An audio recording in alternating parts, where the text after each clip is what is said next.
ನರೇಂದ್ರ ಮೋದಿ ಅವರು ಲೋಕಸಭೆ ಮತ್ತು ರಾಜ್ಯಸಭೆಯ ಎಲ್ಲಾ ಸಂಸದೀಯ ಪಕ್ಷಗಳ ನಾಯಕರಿಗೆ ಪತ್ರ ಬರೆದು ನಾರಿ ಶಕ್ತಿ ವಂದನಾ ಕಾಯ್ದೆ ಅಂದರೆ ಮಹಿಳಾ ಮೀಸಲಾತಿ ಕಾಯ್ದೆ ತಿದ್ದುಪಡಿಗೆ ಸಂಪೂರ್ಣ ಬೆಂಬಲ ನೀಡುವಂತೆ ಕೇಳಿಕೊಂಡಿದ್ದಾರೆ.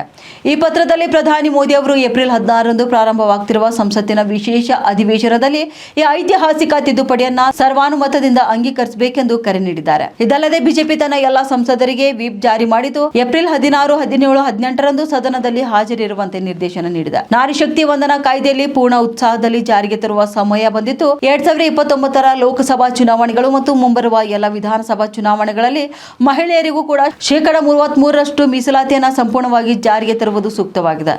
ಏಪ್ರಿಲ್ 1ರಿಂದ ದೇಶದ ಸಂಸತ್ತಿನಲ್ಲಿ ನಾರಿ ಶಕ್ತಿ ವಂದನಾ ಕಾಯ್ದೆಯ ಕುರಿತು ಐತಿಹಾಸಿಕ ಚರ್ಚೆ ಕೂಡ ನಡೆಯಲಿದೆ. ಇನ್ನು ಈ ವಿಶೇಷ ಸಭೆಯು ನಮ್ಮ ಪ್ರಜಾಪ್ರಭುತ್ವವನ್ನು ಮತ್ತಷ್ಟು ಬಲಪಡಿಸಲು ಒಂದು ಅವಕಾಶವಾಗಿದ್ದು, ಎಲ್ಲರನ್ನೂ ಜೊತೆಗೆ ಕರೆದೊಯ್ಯುವ ನಮ್ಮ ಬದ್ಧತೆಯನ್ನು ಪುನರುಚ್ಚರಿಸಲು ಇದು ಒಂದು ಅವಕಾಶವಾಗಿದೆ. ಈ ಉತ್ಸಾಹ ಮತ್ತು ಉದ್ದೇಶದಿಂದ ನಾನು ನಿಮಗೆ ಪತ್ರ ಬರೆಯುತ್ತಿದ್ದೇನೆ ಎಂದು ಪ್ರಧಾನಿ ಮೋದಿ ಪತ್ರದಲ್ಲಿ ತಿಳಿಸಿದ್ದಾರೆ. ಇನ್ನು ಮಹಿಳೆಯರಿಗೆ ಮುನ್ನಡೆಯಲು ನಿರ್ಧಾರಗಳನ್ನು ತೆಗೆದುಕೊಳ್ಳಲು ಅವಕಾಶ ಸಿಕ್ಕಾಗ ಮಾತ್ರ ಯಾವುದೇ ಸಮಾಜ ಪ್ರಗತಿ ಹೊಂದುತ್ತದೆ.